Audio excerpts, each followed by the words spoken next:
Bay's RBLR Sports. Hello, everyone out there in Tampa Bay and beyond. This is James Knowles coming at you for the RBLR Sports podcast, covering most specifically the Rowdies this evening. I am here with my usual co-host, Carlos, who is going to be talking some Rowdies with me. Carlos, how are you doing? I can only imagine that you're feeling some type of ill because we didn't start this with your usual shadow boxing. No, I'm good. Taking a break. Bye week for me. In the shadow boxing world. Rowdy's got a point, so I'm happy. Happy. You get what I'm saying. It was a game. It was played, and we came out of there with a point. We can talk a little bit more about it in a little bit here, but it's about as much as I can say about it for now, to be honest. But James, I'm well. I spent my Saturday afternoon before the game at an NPSL game in the area, which was a first for me. Scratch that. Second, I went to a couple of Rowdies U23 games back when they were in the NPSL over on the Waters fields, which was a great time back then. But outside of that, my second time going to NPSL game, inspired by the sickos in the Ralph's Mob Discord who've been going to the St. Petersburg FC games. So very much enjoying that scene and the lower division soccer world. Virginia Dream FC versus District Elite or DMV Elite. There's two of them. It's confusing. This seems ridiculous, James. They opened their NPSL season this year with a 14-0 win. They went on to win like 3-0. They won this game 3-0 against a really, really, really talented DMV Elite. That's the name of it. It's DMV Elite, not District Elite squad. And then they followed that up with a game on Sunday. I thought it was a scheduling mistake. I thought it was just like a typo, but they had back-to-back games. And they went on to win that game 10-0. So this seems kind of ridiculous. I'm going to keep an eye on them as the season progresses in the NPSL world. If you want to keep an eye on a random NPSL team, follow Virginia Dream FC because apparently they're ridiculously good. Or Alexandria Rough Riders, I think is their name, is ridiculously bad because they've put now 24 goals on that team in the first 5 games of the year. So that's my NPSL tangent of the day, James. I had a great time with 30 other people in attendance. Nice. It was actually a pretty good time. I would highly recommend checking out your random local NPSL games or USL League 2 games. You never know what you come across. It's good soccer too in a lot of these teams. So it's really interesting to keep an eye on. I'm going to make my way over to Annapolis at some point to watch an Annapolis Blues game. I mean, those guys are averaging over 9,000 people a game for their USL League. Last year, NPSL. This year, it's going to be USL League 2. It's impressive stuff. So always fun stories happening in the 4th division of American soccer. James, so I'm well. That was my random adventure before the Rowdies on Saturday. Had a great time. Had some tacos from a taco truck that they had at the field. Then I watched the Rowdies. We'll talk about that in a second. But James, what's going on in the world of Mr. Knowles? Anything interesting going on? Well, I just realized, in fact, that while my wife was going through the Ralph's Mob Discord and talking about how somebody was at a Virginia Dream game and getting some tacos, that must have been Carlos, my co-host. Yeah, you know that. Yeah, so that's actually pretty funny. And I know that Virginia Dream qualified for the most recent U.S. Open Cup. They did not make it past, I think, the second round, but I think they did take out a professional team along the way. So I think they took out Loudon hold on. I'm going to fact check myself. They definitely took out a professional team in the area, and I want to say Loudon, but I'll come back to that. It doesn't matter. Yeah, but the point is, you could turn into a Virginia Dream FC podcast if you want. If things get really bad this year, we'll start covering Virginia Dream FC instead. That's what we'll be doing. So keep that in mind, listeners. We have options, I guess. Tonight, though, we do have on the docket to talk about the Tampa Bay Rowdies. So we will get into that because last weekend, the Rowdies went off to Kentucky and drew with Lexington. So progress, obviously, the month of May has been pretty rough so far. And the fact that we didn't lose a game is literally progress, and we'll take that. The Jager Cup is coming up again, and we will have a game this weekend at home. We're going to get into that later, so of course stay tuned. And if you don't already have your tickets, speaking of tickets, wow, what a great transition I have done there. Don't forget our ticket competition. we are asking you to bring a new person to a Rowdies home game, take a selfie with them, and tag us on any social media, whatever social media you use. Let us know that you have done this, and then we will enter you into a competition to get free tickets to the Rowdies game in August. That is August 16th specifically. And when I find the graphic, I'll tell you which night that is. August 16th is the night of Original Era night, and we will be playing Pittsburgh River. No, we won't. We will be playing Phoenix Rowdies. Sorry, but Original Era night, and you can get free tickets to that if you would like them. Please keep that in mind and enter our competition, because I think that it will at least be a really good spectacle. I don't know what the game will be like, but they're going to do a lot of stuff to celebrate the Original Era Rowdies. There are a lot still around the area, of course. Not everyone has moved to whatever state or country they originally came from. A lot of them ended up staying here. And yeah, we're gonna celebrate with them. So like and subscribe to us on YouTube, any major podcast platform, and follow us on all your social medias at RBLR Sports. Carlos, let's get into the draw this past weekend, and if you could get us going on the quick recap. Yeah, I'm gonna throw this in there so I can fact check myself before I jump into that, and nobody can say I was spreading misinformation. Virginia Dream actually lost to Loudoun. That's why I was confusing them. But they beat Richmond Kickers 3-1 in Richmond. So that was the pro team I was thinking. All right. Now that that's out of the way and I've got my Virginia Dream FC propaganda out into the world, your starting lineup, James, was a little bit different from the prior week. Bandre started in net. He gets his first league start with the Tampa Bay Rowdies. Of course, got a couple cup starts in the early part of his Rowdies career, but this is his first league match starting. So pretty interesting. We'll talk about that, I think, in a minute. I have some thoughts. I'm just waffling now in my head, kind of thinking about that. But in front of him, you had a back line of three, James. That's a bit of a switch up. Castellanos, Lasso, and Guillen were in front of Ethan Bandre. In front of them, you had Leo playing in that wing back spot that he had played for several seasons before taking over in his more traditional attacking role.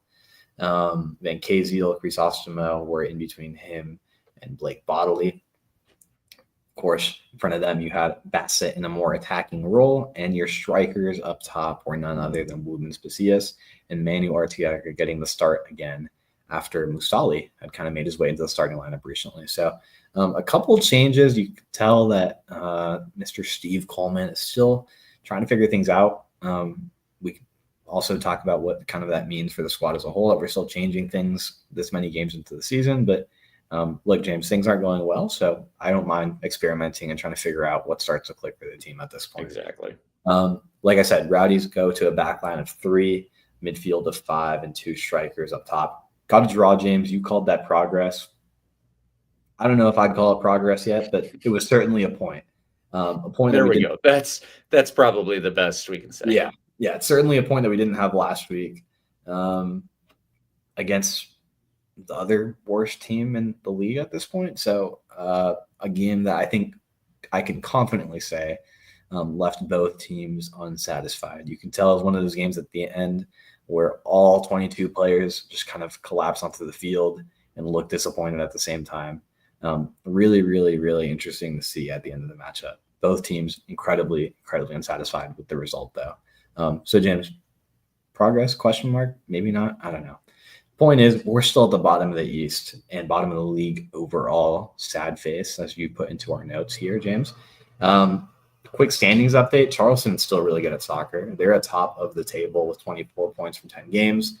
Louisville City is right behind them, our next league opponent, with 22 points. And Loudoun still firing on all cylinders with 21 points, despite this was really, I don't know if this is a tangent or if we ever talked about this on the podcast when it came out. There was a really interesting report about like the working conditions of Loudoun United right now and like the locker room situation. Really, really interesting stuff. And it's interesting how that article comes out the year they're going insane. So I don't know. Make of that what you will. Out west, New Mexico has 21 points from 10 games. El Paso 19. And three teams behind them have 16 points, James. Those are FC Tulsa, Monterey Bay, and San Antonio. not a ton of other interesting storylines to mention here, other than the fact that the team at the bottom of the table was the team we just played this weekend, James. So I think you and I might be speaking out of line for you, but I think you were also hoping and expecting a better result than a draw. I think in my head this was a sneaky big game for us, because if we are going to turn the season around, there's a big if there. If we are going to do that, it felt like this would be the game to start that turnaround. Unfortunately, it didn't happen. So who's to rule it out yet? I don't know. Crazier things have happened in sports, I think. But this would be a rather late-ish point in the season to start making a turnaround and become a championship team that wins all the tournaments we can win. But I don't know, James. We'll see what happens. Point is, Rowdies, Lexington tie 1-1 in a really, really interesting matchup. Let's just jump into it, because I think there's a lot we can talk about. We could kind of do this thing where we do like first half versus second half. From 30,000 feet, that first half, James, was just dreadful. There was nothing going. I mean, I was watching this on the way back from the Virginia Dream FC game on the Metro. So I had nothing else to do but look at my phone and wait for my Metro stop, and I was locked in, and I was feeling every single turnover. Like I felt it in my, like a stab in my chest. You know what I mean? It was tough to watch. But let's talk more interestingly, I think, about this formational change, maybe about throwing Bandre in net. First impressions, James, what did you think when you saw this lineup come out? It's hard to tell what the formation we're running sometimes when you look at like lineup graphics or when they show it on the TV, because it's not always right. What did you kind of notice from the formation switch? You notice anything positive, anything negative? Maybe throw in your comment about Bandre in net. What do you got on this formation personnel change in this one? Yeah, I didn't see the game live, so when I saw the lineup on the FotMob app and it had Robert Castellanos listed as a right back, I was like, is that what we're doing? So yeah. I guess luckily that was not the case. Although I haven't seen Robert Castellanos as a right back, I don't expect to see him there. Maybe he would play well. Who's to say? Luckily, though, we did not have to run that experiment. It was Aaron Guillen, Forrest Lasso, and Robert Castellanos, which was actually, Carlos, if you remember, that was the projected starting defensive unit that you and I had before the season actually got going. We were just waiting for Lasso to get back into the lineup, and then we could probably expect to see it. But it probably, I think at this point, it's safe to say that that's not the best defensive unit in the whole of the USL Championship, let's say, and leave it there for now. So those were the three at the back, and Blake Bodley took up his left wing back role, which we're all used to. Nick Moon was still on the bench, and he came off the bench later. So who was the right wing back? None other than Leo Fernandez, very, very weirdly enough. That was one that I definitely did not expect to see. He's played as a left wing back, and I think that he did really well there. If I'm not mistaken, the last time he did that was the year that Sebastian Guenzati was challenging to be the league MVP. I don't think he won that trophy. I think it was Haji Berry that year. But regardless, Leo Fernandez was the left wing back, so he's not incapable of it. But you definitely don't expect to see him lining up on the right side. And I think that there were some, let's say, teething issues, some early introduction to the position issues, and he did not always combine perfectly with Robert Castellanos on the defensive side. And that was especially the case with Michael Adedokun, the winger for Lexington, playing frequently on the left side. And then I think that he would switch sometimes, but he was frequently on the left side. And he had a very, very good game. The only thing that was really lacking from Adedokun's overall performance, of course, was the final touch. He blasted one within the 6-yard box over the bar, so I'll take that. I don't think he was the guy who hit the post in the first half, but I do think he hit the woodwork another time. So he just had a lot of chances that he ultimately did not put away. Good enough for us. And other than that, the one big change, of course, was Ethan Bandre. I'm not going to spoil anything, but I will probably, I guess, give away a little bit here. I thought Ethan Bandre had a very, very good game. I thought that he was one of the reasons that it stayed 1-1. I think that he was left out to dry when they scored. I don't think that he was particularly responsible for that one. And we'll break that down a little bit more. But Ethan Bandre was not at fault for that. And he came up big on several saves where he came off his line to get in the way of a Lexington attacker once or twice. One of those was Michael Adedokun. So, Ethan Bandre did really well. And, you can't prove a negative. Would Nico Campisi have done the same in those positions? I can't say. But Ethan Bandre, at the very least, in my opinion, earned himself a start in the upcoming game this weekend, which, of course, will be in the USL Jägermeister Cup anyway, and probably mean that we have a better chance of seeing him there. Carlos, before we get into further breakdown, how did you see this one while you were on the Metro? Well, I saw it on my phone on ESPN Plus with my girlfriend's login because I canceled my plan recently. Very nice of her. What the hell are we doing, James? I feel like it goes up in price every month. You're not wrong about that. That being said, on my phone, the 3-back situation, like you said, I did notice, and it was kind of funny that like us experimenting, moving things around ended up being the fact that ended up being that it was the back line we expected at the beginning of the year anyway. Like, I don't know. We're not like so deep in the season where it's like, oh, like recall at the beginning of the year. It feels kind of like full circle-ish, right? It's like we've tested all these different formations and personnel, and we ended up in this one with what we would have expected at the beginning of the year. The back line that, in theory, on paper, we would have expected to kind of be towards the top of the league in terms of shutouts and just overall defensive performance. So I like that they're back together. The band's back together, right? I think my only question at the beginning of the year was whether we would see kind of a Lawrence White take over for Castellanos or something. Castellanos be like the bench defender, comes in every once in a while. Like, that was my question at the beginning of the year. Mm-hmm. I know we're dealing with White's red card at the moment, which is why we wouldn't have seen him in this one. But overall, I thought they were generally okay. Like you said, I think there was a lot to be desired in terms of like moving the ball up from the back line. Forrest Lasso obviously comes up huge with an incredible goal line clearance just 8 minutes into the game. That you're right. Yep, I forgot that one. Yeah, I mean, so we skipped over that. It's a big part. Forrest Lasso keeps the game 0-0 when it could have very easily and should have been 1-0 in favor of Lexington very quickly into the game. The commentators made an interesting note that Lexington's actually, despite being last in their conference, Lexington's made it a point to actually get off to pretty hot starts throughout the season so far. So that was something I was keeping an eye on. And they certainly were right. I mean, it seems like they kind of came out firing on all cylinders for a second there. They obviously, like I said, we had that chance that Forrest Lasso clears off the line, but they had a good spell of possession. We, in theory, on paper, had more possession, but it felt like Lexington was kind of in control of this one for a good chunk of that first half. Yeah.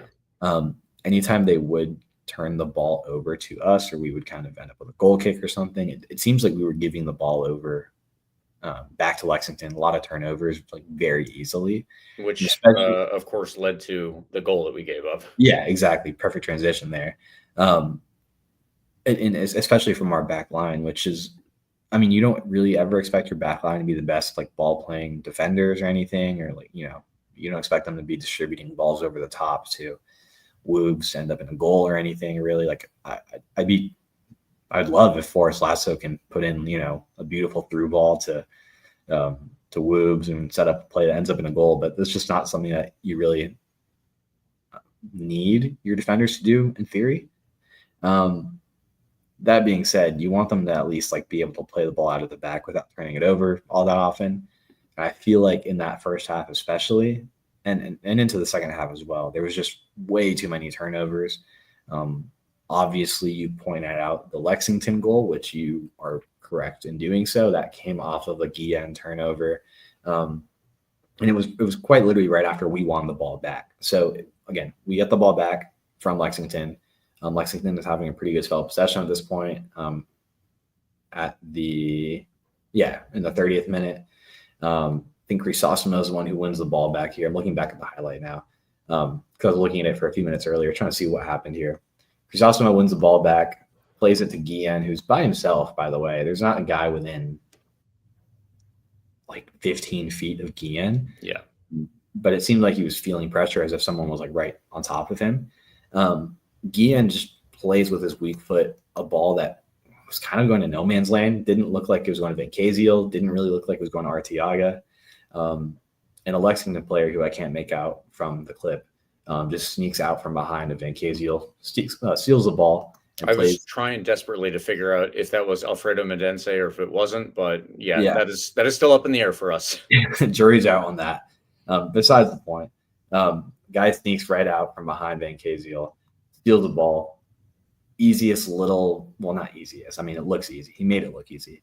But just a beautiful little dink pass right over the top of our entire back line, who is crowded in like a 10-foot space, all three of these big center backs. Castellanos realizes way too late that we've turned the ball over. Lasso lost focus for a second. If you're looking back at the clip, Lasso doesn't even see when the ball is actually turned over. He's maybe like calling out some commands to Castellanos. He's pointing in Castellanos' direction and saying something. So trying to communicate with his back line at the wrong moment. Anyway, ball comes over. Lasso tries to hold up this guy. Ajago? Am I saying that right, James? Do you know? I think so, yeah.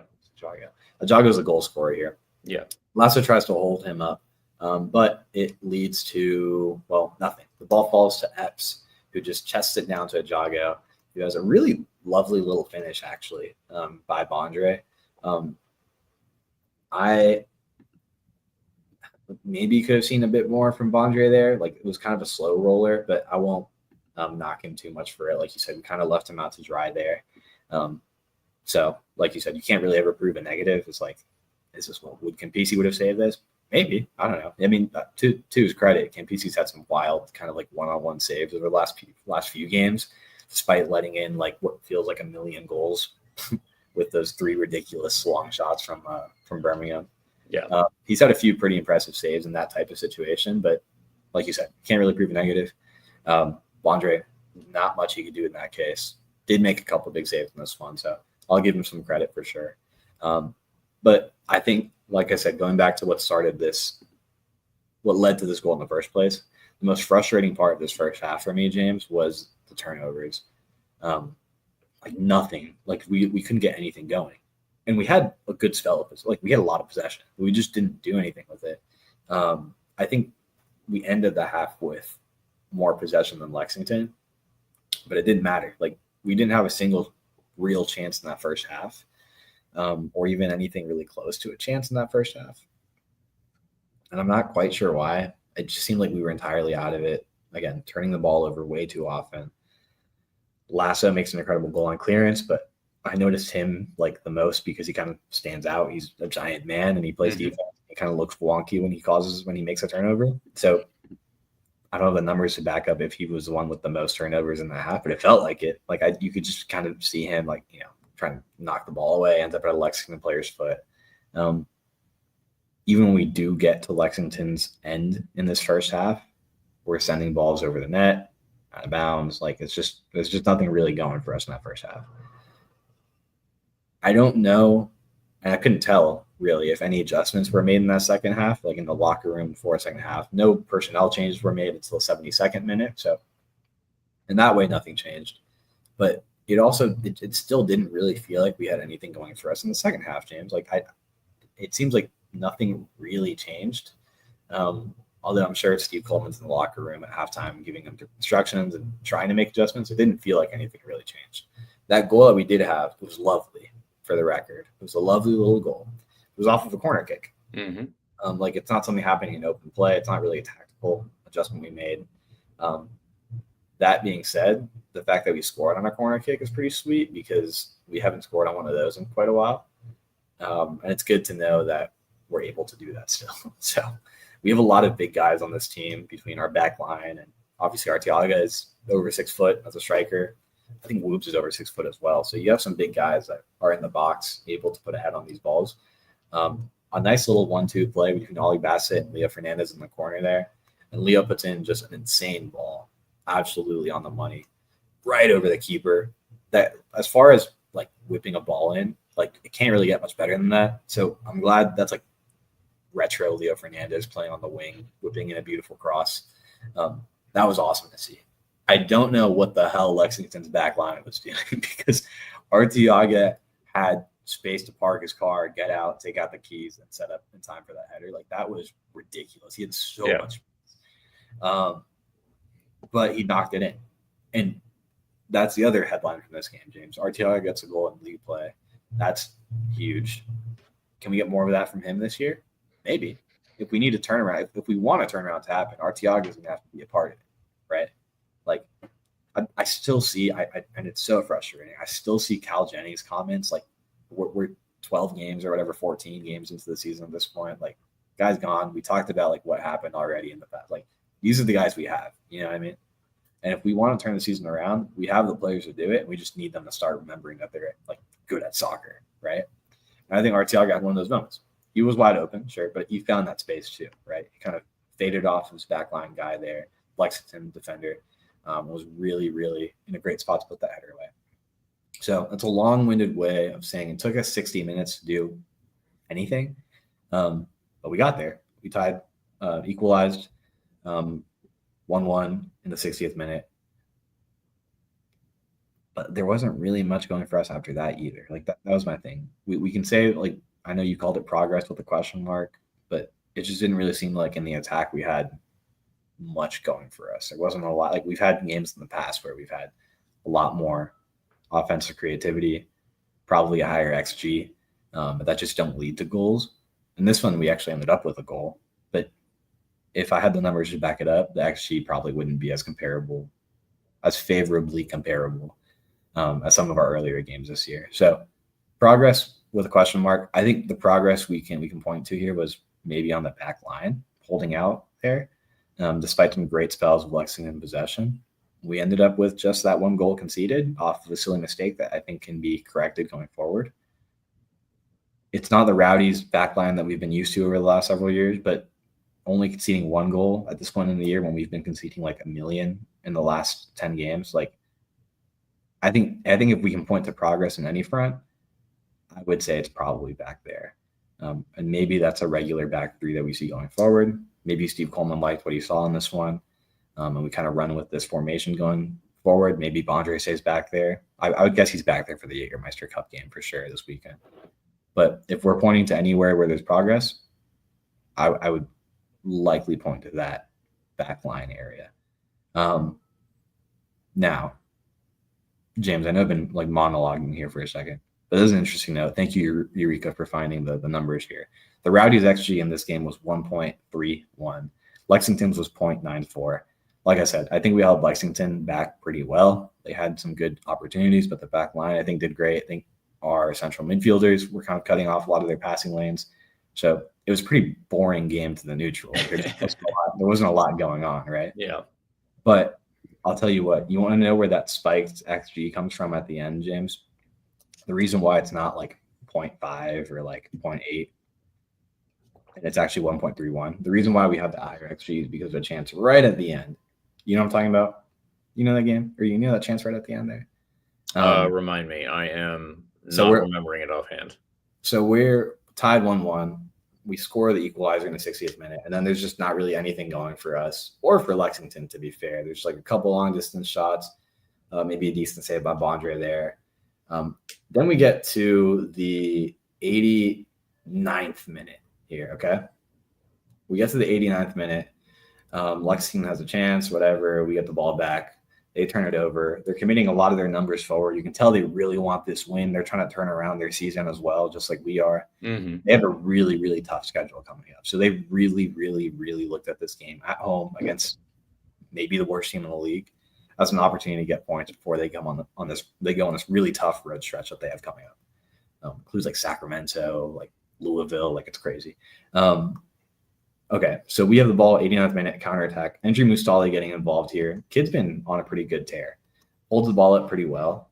Gets it up to Arteaga. Arteaga's moving. Andrew Mustali's moving now. He's sprinting down the field.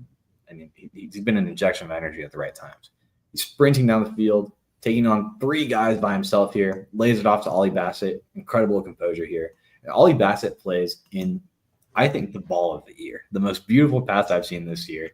Just on the money, right between the legs of the Lexington defender and Lexington midfielder in front of him. Just a beautiful, beautiful ball right to Nick Moon. Nick Moon has to be he's at the penalty spot, just to the left of the penalty spot, 1-on-1 with the keeper. And I you know how this ends because the game ended 1-1.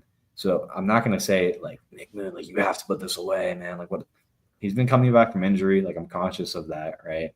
I know he's still kind of on limited minutes, but man, that is about as clear a chance as you could get. Right. That's why our XG that Eureka threw in the chat here of 1.31 is 1.31 instead of 0.8 or 0.7 or 0.6, right? That one chance, I don't know what the numbers are, but that one chance's XG is probably got to be ridiculously high. You got to put that away though. Still, I know I said I wouldn't say that, but oh my God, can you imagine, James, at this point in the season when we're really struggling to get anything going for us, we can't seem to find a win. If we could knock in a winner in the 89th minute off a beautiful pass from Ollie Bassett, and Nick Moon gets the goal of all people, Nick Moon coming back from injury, trying to get minutes again, man, that would have been a story to tell. Yeah.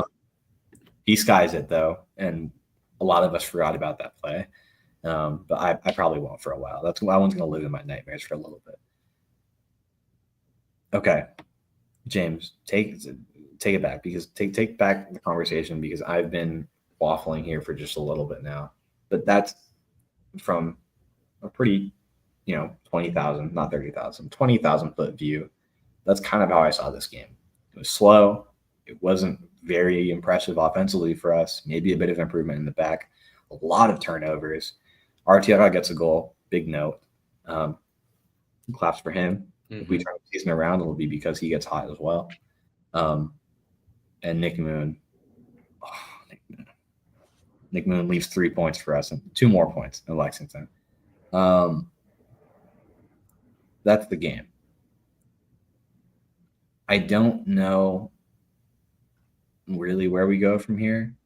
Do we run with this? Do we keep changing things? Do we keep experimenting things? Were you happy-ish with this? Did you see enough progress, to think that we keep running with this? Maybe we see more improvement.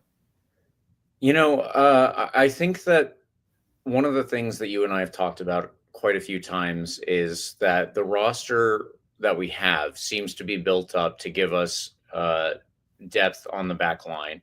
And not utilizing that is a choice that you can make, but I don't know if with the players that we have available, it's actually really helping us all that much. So why don't we do the thing that would be the most convenient for the players available and use the 3 at the back? So that's one thing. And I think that was possibly a little bit better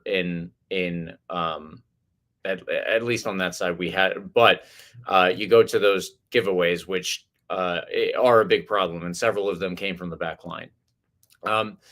The other thing that I have brought up a fair few times was constantly starting Manuel Arteaga moving passes up top. We did that again this week. And we did have a change over a couple of games between, I don't think Woob started all of those. I think Manuel Arteaga still has started the vast majority of them over the course of the space. Andrew Musali also got a start in that time.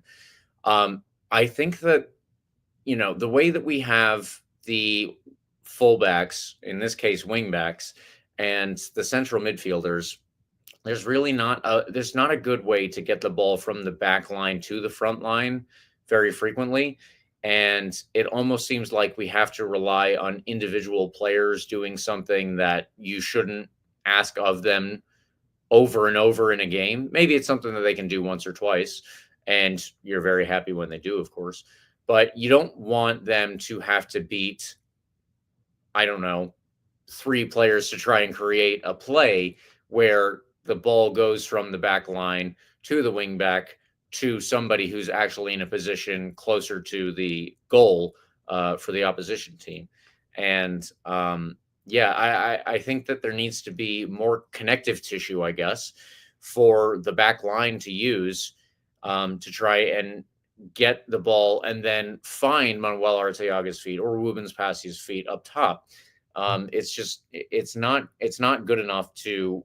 It's not been good enough to rely on the way that we've set up, at least. So Lewis Hilton is frequently there, and he's been out injured. Hopefully, he'll be back relatively soon. Cammy McPherson is not available due to another injury. More on him later, much later in the show. And Thomas Van Keeziel has done a good job, I think, defensively. I don't know if I'm always the most impressed about his ability to be that connective tissue and get the ball from the back line to the front line.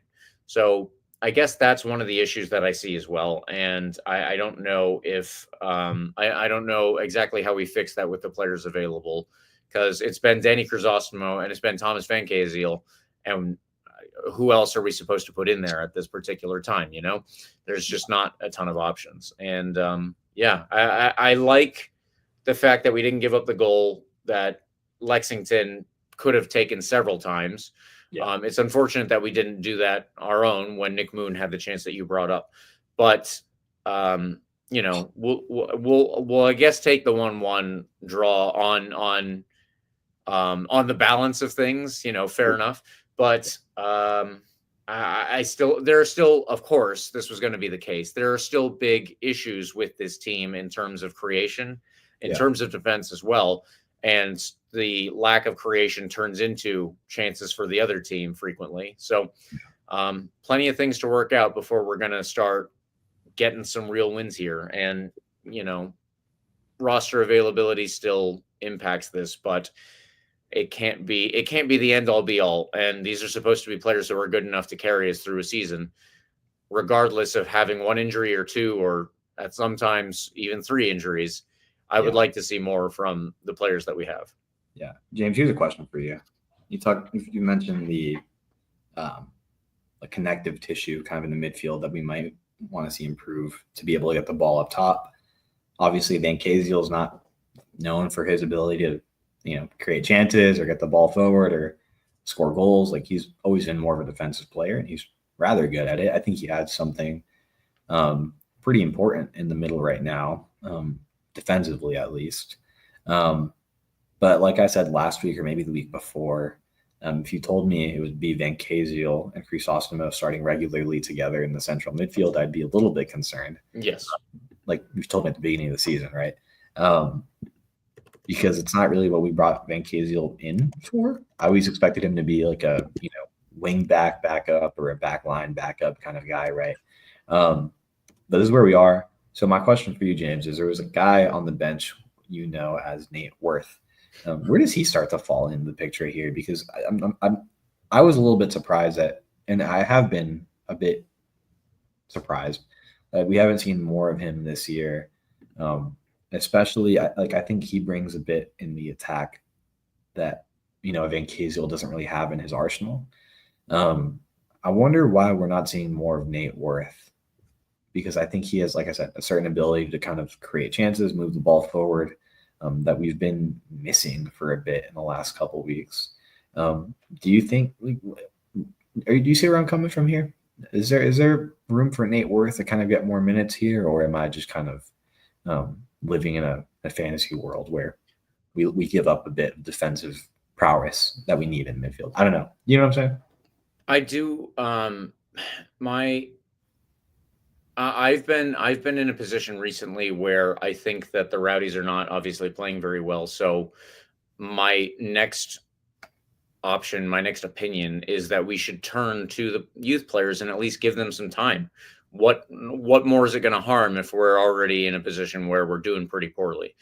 But I think that the team is probably in a similar place, I would imagine. And Nate Worth's playing time over the course of this year has just been going down compared to last year, and I think even from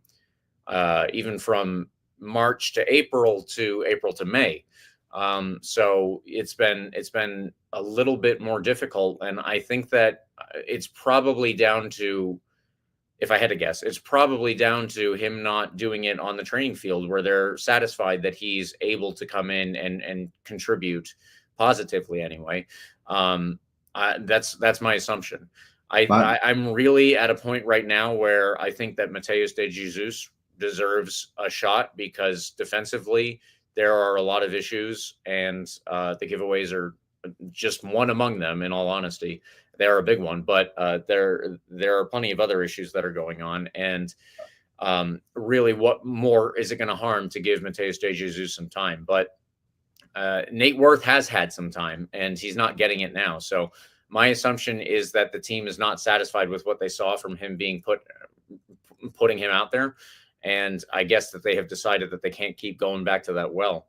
Andrew Mustali does a lot of good things when he's out there, so he's getting more time. Alex Rodriguez is probably in a position where I guess they see a little more depth because we do have Nick Moon, not Pacific Nyangabire right now, but we did. Blake Bodley is back, and Ollie Bassett is playing as a winger as well. So those are the places that we would most likely see Alex Rodriguez. But I'm a little I don't know if concerned is the right word, but yeah, I don't know exactly where Nate Worth fits in based on how things are looking. Yeah, my only assumption is that there's like an idea from Steve that Nate Worth doesn't have the defensive ability that a Vencaziel has right now, and maybe that's something we really need for. Well, like I said, we've been giving up quite a lot of goals, right? And a lot of them have been from long range, and just being slow to react in the midfield. So I to a certain extent, I understand having a more defensive-minded central midfielder in there in Vencaziel. But at the same time, we're not really creating anything in the attack. And you used the word connective tissue. I like that one. There's not really much of that connecting the back line to the attack. It just seems like someone like a Nate Worth would be a good add to kind of jumpstart things when the attack is slow. Yeah. A mid-game sub, a late-game sub, a 60th minute sub seems like it'd be a right time for someone like that to kind of get the ball rolling. No pun intended there. But I don't know. Things to consider here. There's not a ton of people we can turn to on our bench right now. Like you said, quite a few injuries. It's good to see Joey Skinner back. I think he can contribute some good minutes this year. Nick Moon obviously had a great chance at the end there, and I think he'll be able to contribute meaningful minutes in this season in particular. I think he could be a starter, especially with the Nyangabire injury situation. Maybe Nick comes in and starts getting his starts on that right side, and we can move Leo Fernandez into more of an attacking role. There's a lot of ways, as folks come back from injury, there's a lot of ways to kind of keep experimenting, keep working things out, and finding ways that I think we can start to see better results. But with the roster we have now, we should be able to start finding points still. I'm not using the injury bug as an excuse, right? But I do think as we get those folks back, we can start to put people into more of their natural roles, and hopefully get our points up because obviously we've been off to a slow start. So, James, I think that's everything I have on this game. Takeaways: Arteaga scores, good. Backline improvement? ? Only conceded one goal, so hooray, that's good. What else? Bandre in net. Not much attacking happening for most of the game. Yeah, I think those are the takeaways. I think we can walk away from this game saying slight improvement, ? But more importantly, we need to figure out what that connective tissue, right, what that looks like. So Lewis Hilton was on the bench in this one as well. We know he's still coming back from some sort of injury. I think if he was fully healthy, he would be someone we would have certainly seen in this game. Yeah. I would be, that's my assumption, that he's just not really fully there yet. But that's where we are. Hey, De Jesus minutes, who knows? Maybe it's time. Possibly. Like I said, I would be for it at this point. Carlos, let's move on then to do our man of the match. Who was your man of the match for this one? I threw down Manu Arteaga because he scored a goal. And I know kind of a low bar, right? That's what you might be thinking. But obviously it was the equalizer, right? He was in a great spot at the right time. I think some of the criticism he's gotten is earned because he's missed out on some really decent looks throughout the season. He hasn't really found his attacking prowess like he has last year. But what we've talked about in this episode is that he's not getting a lot of balls. Like, it's not really happening. He can't, as much as I would like him to, he can't track back all the way and take on 11 players by himself, right? He got a goal here because we made something happen for him. If we continue making those opportunities for him, he's going to score more goals. That's just kind of how it goes. He's a finisher, and hopefully this goal opens that floodgate for him, and he's able to knock in all, even if they're few, chances he has. So my man of the match. Good for him. First league goal. Took a little bit. I know it took him longer than he wanted. This first league goal of the year. I'm really, really hoping that starts to generate some excitement for us up top. Yeah, I think that's a fair thing to request. My man of the match is at the complete opposite end, and that is Ethan Bandre. I think that he is the reason that we kept this 1-1 draw and kept a point for this game. So really good performance in the league from him, and I would like to see more. Obviously, like I said, I expect that will happen this weekend, especially because it's a Jager Cup game. So hopefully he gets a chance there and continues to do well, because we need somebody to continue to do well in every position, and goalkeeper is one among them. So let's move on quickly, though. I want to say liking and subscribing is free, but if you think you might need some new threads this year, you can support our podcast a little bit more by heading over to shop.rblrsports.com, checking out all the designs we've got going on over there. Please check out our website through the link in the description, and you can use the promo code COYR for 10% off of your order. Now, let's move on to the preview of this weekend's game. On Saturday at 7:30, the Rowdies host South Georgia Tormenta in the USL Jager Cup. We will not play Greenville Triumph, the only other team in our group in the Jager Cup. But that is where I think, hold on, let me just make my note. They have one win in their last 5 games. This is South Georgia Tormenta, and it was a Jager Cup game against Greenville Triumph. So just keep that in mind as we go through the rest of this preview. They're currently 11th out of 14 in the USL League One. Not particularly good, obviously. And it's looking like they could be in a place kind of similar to where we are. In net, we will probably see Austin Pack unless they go for a little bit of a switch up in their own players. We don't know what they're going to try and do in terms of giving the depth a run, but Austin Pack has been in net recently. Oscar Jimenez, Callum Stretch, Jackson Kazanzu, and Gabriel Alves were playing in defense most recently. We'll see again if any of those end up spelling for other players getting some minutes on giving other players some minutes too. Midfield, Alan Dry and Gabriel Cabral usually have been sitting behind Niall Reed-Stephen, Aaron Walker, and Jonathan Nyanjo. And up top could be one of 3 players, Yaniv Bazzini, Sebastian Vivas, or Mason Tunbridge. The latter of those, Tunbridge, has 5 USL goals and 2 in the Jager Cup. So he's been doing relatively well recently at the very least. Vivas and Bazzini each have 2 goals. So there is a threat up top from these players. Whether or not they have the connective tissue to create their own chances, who can say in this particular game, because they're playing supposedly higher level competition, and it will be a little more difficult than what they're used to, of course. Do they have the ability to beat our defense, our midfield? That's going to be the test for them, and hopefully not as much of a test for us, but you never know, right? Yeah. So Carlos, is there anything else with South Georgia Tormenta that we should hit on before we do our predictions?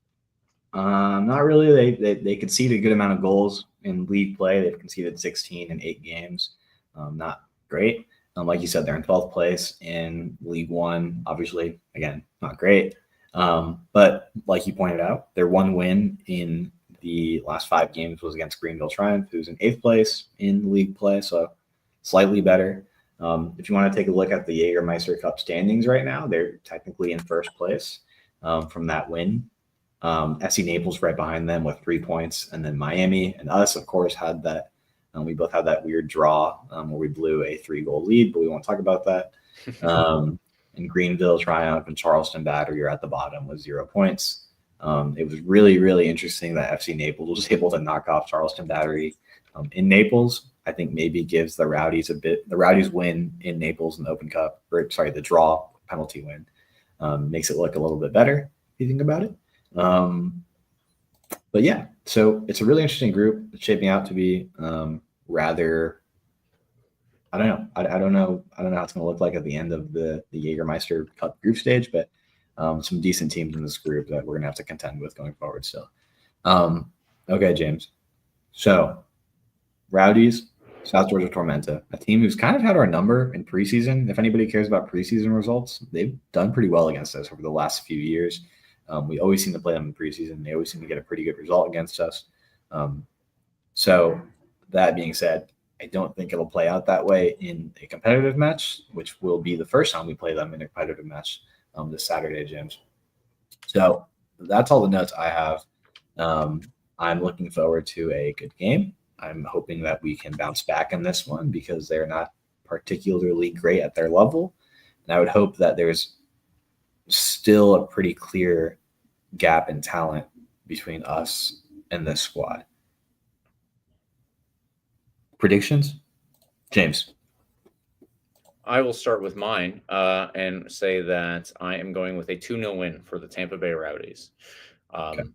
That is probably I think that we can pull it off specifically against this team, but there is always the chance that they just get a weird fluky goal at some point in the game. So with that in mind, Eureka, our producer, has given his prediction as well, a 2-1 win. And Carlos, what is yours? I'm going to say if we rock with this back line again, that we should be able to outclass this South Georgia Tormenta team. So we at least get a shutout overall start. And I'm hoping we can score a lot of goals, continue to open the floodgates, continue to get Arteaga some goals. Maybe Woobs gets one here. I'm going to hope both of them get a goal, and then we get another random goal from someone else, and we win 3-0. Okay. I don't think that's all that ambitious either. I've had some rather ambitious predictions this year that have all played out terribly because we've lost so many games. I don't think this one is all that ambitious because of what looks like a pretty decent talent gap. I'm not quite sure. I haven't seen any South Georgia Tormenta games, so I don't know if any of their losses are, closer than they look or if they play particularly great soccer. But I would hope that there's still a pretty noticeable gap here, and it's apparent on the field. So we'll see how it plays out. And like I said, I don't think that's an all that ambitious or unrealistic expectation. So let's go get a blowout win, James. First one of the year. Let's make it happen. We've had a lot of goals conceded on us. We're not scoring a lot of goals. Let's flip the script here. I think that that's a fair request, and honestly, yeah, it's probably 3-0 shouldn't be outside of the realm of possibility. Let's put it that way. Yeah. All right. Well, with that said, let's move on to extra time. I have 1 point, Carlos. If you have any more, you can add them here. But the first thing that we need to talk about, I just realized, is Cammy McPherson is here on loan, currently injured and unavailable to play. He was released by his club, St. Johnstone in Scotland, who were just recently relegated from the top division there. That means that I don't know what the next step is for him. They released him and his contract ends on June 1st. Now we're recording on May 27th. If you're just listening when it comes out, obviously it'll be May 28th. That means his contract technically runs until Sunday. And what follows that, I don't know, because he won't technically be on loan from St. Johnstone at all. And I don't know who's been paying the salary between St. Johnstone or us. There are other things that I guess you would have to take into account too. But assumedly, if he's going to continue to play with us past June or through June and on, then he would have to be signed on a permanent basis. So I don't know if they're working on that or not. And I don't know if there are any clubs in Scotland that will probably be looking at him. I'm sure there is someone, might be Bonnie Rig Rose, who just got relegated out of professional football there. Might be Inverness, some other clubs that are lower than St. Johnstone even. But the point is, there's options. And so I don't know what this means for us as a club. We don't have an official response from the team right now. And if we get that, then at this point, I guess we'll just have to put it out on social media. So keep your eye on social media. And Carlos, I don't know if you have heard anything or if you're in the same boat that I am, but yeah, this is interesting. That's a plug. Follow us at RBLR Rowdies on all the social medias and at RBLR Sports for all the Tampa Bay sports coverage. That's right. Where maybe there's an update. I don't know. Yeah, I did something I didn't even see before we started going live / recording. If you're watching this tomorrow, if you're watching this live, hello. Yeah, I don't know what it means. Like you said, there's probably options for Cammy. There's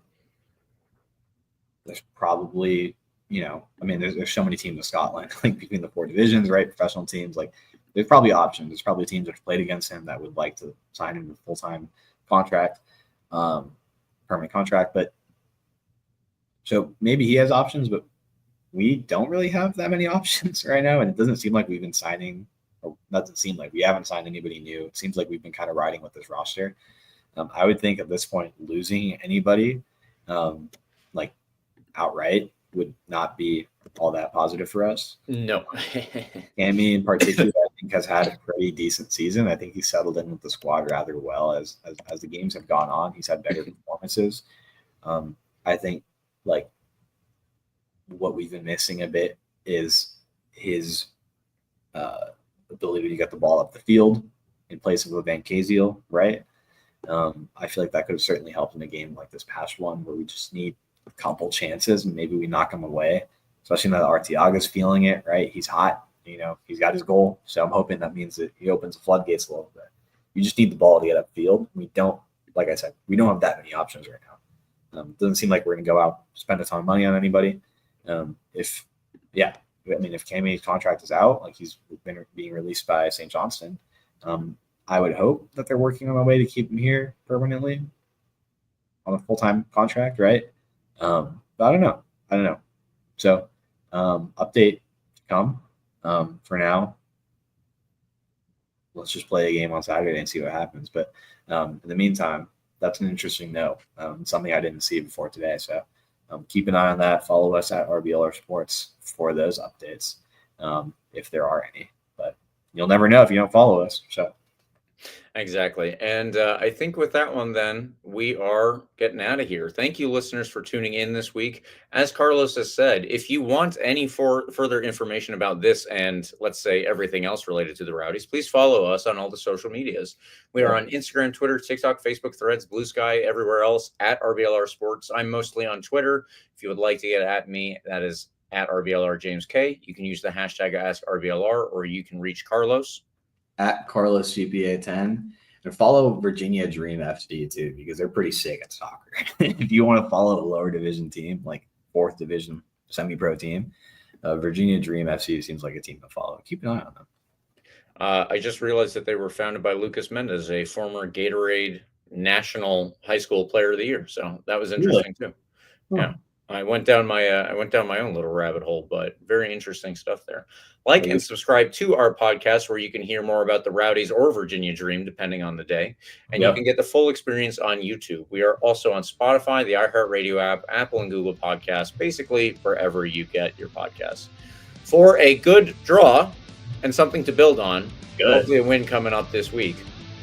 Come on, you Rowdies.